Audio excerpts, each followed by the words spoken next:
My name's Whytock. I'm a classical pianist and composer, interested particularly in writing film music and performing piano. In this web series, I want to showcase a variety of the creative people in Cumbria.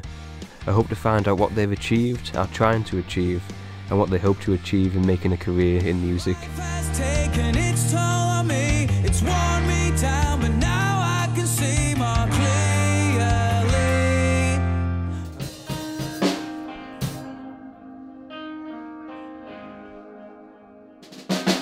Firstly, could you introduce yourselves and tell us a little about what you do in the band? I'm Neil, I play guitar and sing. I'm Gareth and I play bass and do backing vocals. I'm Adam, I play the drums and some backing vocals as well. How did you guys first meet and decide to get in a band together? I formed a band in about 2008 with two other lads, not these two.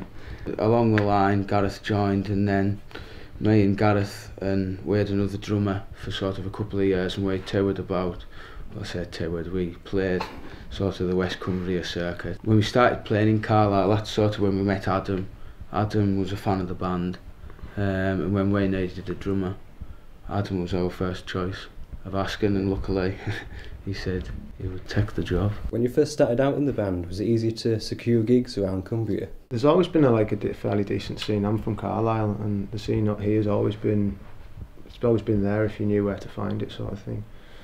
So once we got going, we didn't really have to knock on many doors. There's only so many places you can really play.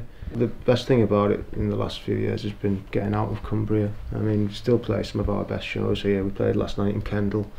It's always one of our favourite places to play, alongside places like the Brickyard in Carlisle and Monroe's in Workington. And it's all about like making friends with other bands as well. What's your opinion on like the ticket prices and the payments you get? Is there a difference between the bigger cities compared to here? When you're starting out, you'll get asked to do pay-to-play gigs left, right and centre, and if you want to do those, you can get as many of them as you want, but you've got to go down to London, you've got to take a bus of 25, 30 people who are all willing to pay a tenner, plus the cost of getting down there to come and see you. You'll be first on the bill. That's play to your mates. Play to your mates. And that is a way that some people go. You've just got to watch out, because there's a lot of people that call themselves promoters, but they're not actually promoters. They just do these pay to play, and it's just rubbish, really. There's no easy way around it. Like when you're from Cumbria, or any sort of isolated community, like with an immediate scene like Manchester or Sheffield or Liverpool or whatever, no way around it. You've got to work hard, like really hard. You've got to play as much as possible, get people interested, whether it's by doing loads of gigs or doing the social media thing. Sometimes you just got to go down and maybe play to like 10 folk sometimes, and get paid nothing for it, because them 10 folk there could be your next fans. So then they'll go back and tell their friends.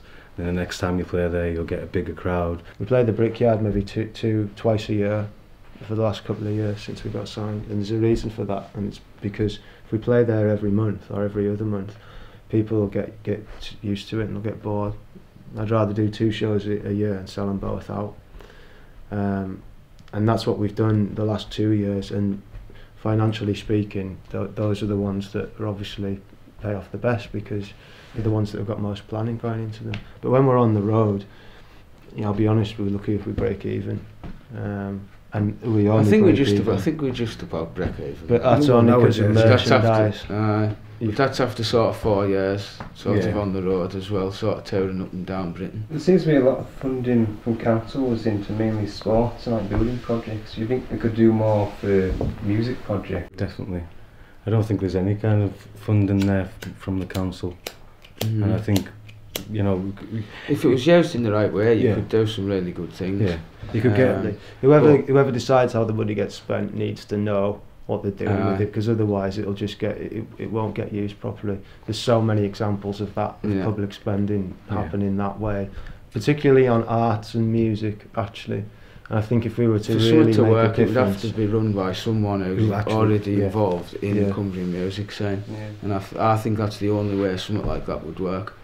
I think it would bring exposure, because you could get big acts to come up and get local support, and then that gives them the exposure that they need. Because when you talk to people down in London and South, they all have an opinion that up north in Cumbria, there's no talent, and I think it's because we just don't like really celebrate it, and we should. And it's bullshit because there is as well. There's some really good bands around in Cumbria. How do you think you got to the stage you are now, like releasing a debut album and getting more well known in Cumbria? Through constantly playing, hard work, promoting ourselves. Adam does all our social media. He does it very well. It's all about engaging with the fans and stuff like that.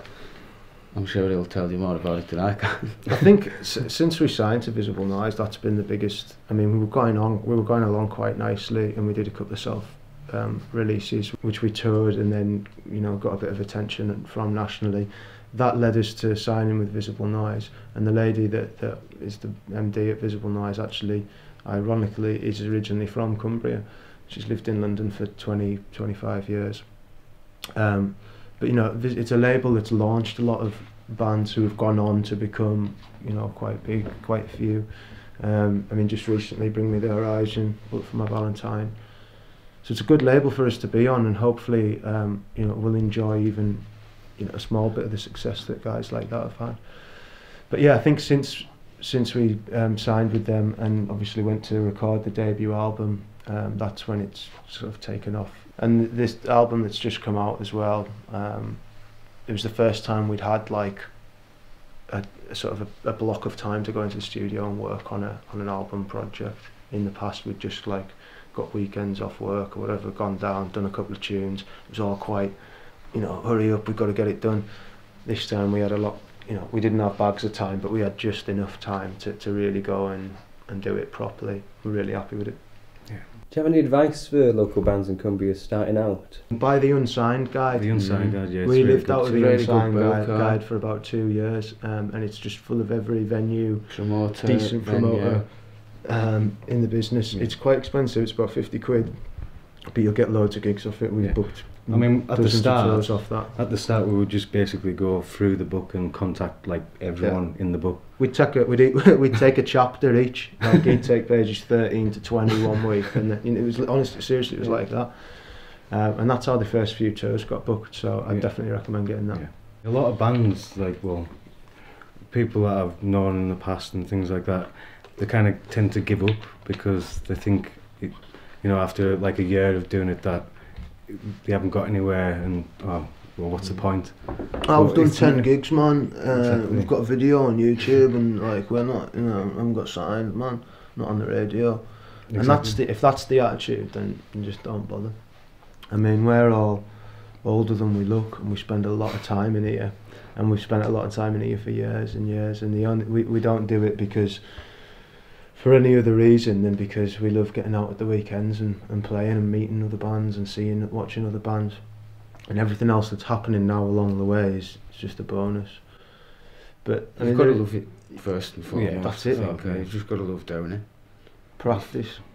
And as I say, if you do, we're just grateful for everything that's sort of came with it. As I say, we love just getting in the room and playing our music, and we've been very lucky to have people come and watch us and enjoy what we do.